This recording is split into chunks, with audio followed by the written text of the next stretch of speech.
গন্তব্য চরলক্ষ্মীপুর। নারায়ণগঞ্জ জেলার ২৫০০ উপজেলার কালাপাহাড়িয়া ইউনিয়নের মেঘনা নদীর তীর ঘেঁষা একটি গ্রাম চরলক্ষ্মীপুর। নদীর সাথে প্রতিনিয়ত সংগ্রাম করে বেঁচে থাকা মানুষগুলোর জীবনযাপনের খানিকটা দেখার জন্য সাত সকালই পায়ে হেঁটে ছুটে চলেছি আমি মহিতুল ইসলাম হিরু ও অরণ্য সৌরভ। যেতে হবে ১ মাইলেরও বেশি পথ। মধ্যারচর খেয়াঘাট থেকে সোজা দক্ষিণ দিকে এই পথ ধরেই যেতে হবে চরলক্ষ্মীপুর। এখানে আসছেন কবে আপনি? আগে তো দেখি নাই। তাইলে এখানে জায়গা জমি কেউ বিক্রি করে না নাকি? খুব একটা বিক্রি করে না। হ্যাঁ, আগে ছিলেন ওইখানে, ওইখান থেকে নদী ভাঙার পরে এইখানে চলে আসছেন। এখনো তো কাছাকাছি চলে আসছে নদী। কথা বলছিলাম নদী ভাঙনের কবলে পড়ে বসত ঘর স্থানান্তর করা এক ভাইয়ের সাথে। হতাশার সুরে জানালেন নদী ভাঙনে শিকার হওয়ার আদ্যপান্ত। পূব আকাশে সূর্যের দেখা মিলেছে। এরই মধ্যে জমি থেকে তুলে আনা লাউ ও মিষ্টি কুমড়া নিয়ে পার্শ্ববর্তী সাহেব বাজারের উদ্দেশ্যে রওনা দিয়েছে এক কিশোর।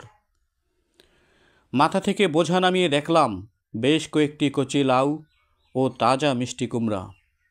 উন্মুক্ত মাঠে ঘাস খাওয়ানোর জন্য এই পথ ধরেই গরু নিয়ে যাচ্ছে চরলক্ষ্মীপুর গ্রামের কৃষকেরা। কিছু দূর এগিয়ে দেখি সুমিষ্ট লাউয়ের এক অপূর্ব ক্ষেত। ক্ষেত থেকে তুলে আনা হচ্ছে লাউ। এগুলো বিক্রি হবে ইজারকান্দি ও রাধানগর বাজারে। লাউ পছন্দ হওয়ায় আমি নিজেও একটি কিনে নিলাম। চরলক্ষ্মীপুরের একেবারে কাছাকাছি চলে এসেছি। চোখে পড়ল একটি সরকারি প্রাথমিক বিদ্যালয়ের চৌচলা ঘর। বছর ২ আগে মেঘনা নদীর ভাঙনে বিলীন হয়ে যাওয়া এই বিদ্যালয়টিকেও বদলি হতে হয় এখানে। আমরা উত্তর দিক দিয়ে প্রবেশ করেছি চরলক্ষ্মীপুর গ্রামে। যেদিকে তাকাই শুধু গরু আর গরু আর হাঁস মুরগি।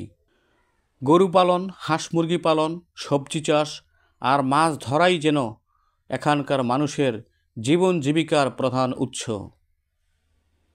অর্ধ শতাব্দীরও বেশি বয়সী এই গ্রামটিতে বসবাস করা অনেক মানুষই আজ মেঘনা নদীর আগ্রাসনের শিকার হয়ে অন্যত্র চলে গেছেন।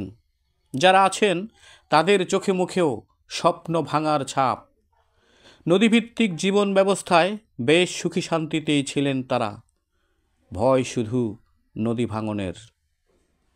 গ্রামের দক্ষিণ দিকে জুড়ে রয়েছে বিস্তীর্ণ এক ফসলের মাঠ।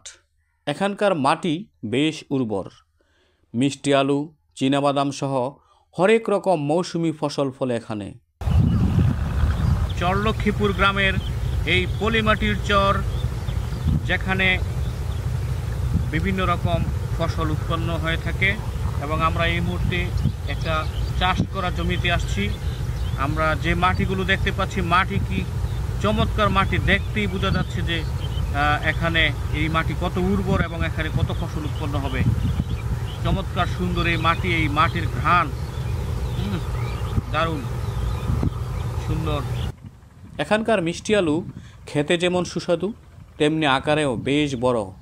ধুমধাম করে চলছে আলুর চাষ। মিষ্টি আলুর চাষবাস দেখেই আমরা ফিরে যাচ্ছি আজকের মতো। দেখা হবে আরেক দিন অন্য কোনো চরে। ততদিন পর্যন্ত সবাই ভালো থাকবেন। আবার দেখা হবে। আল্লাহ হাফেজ।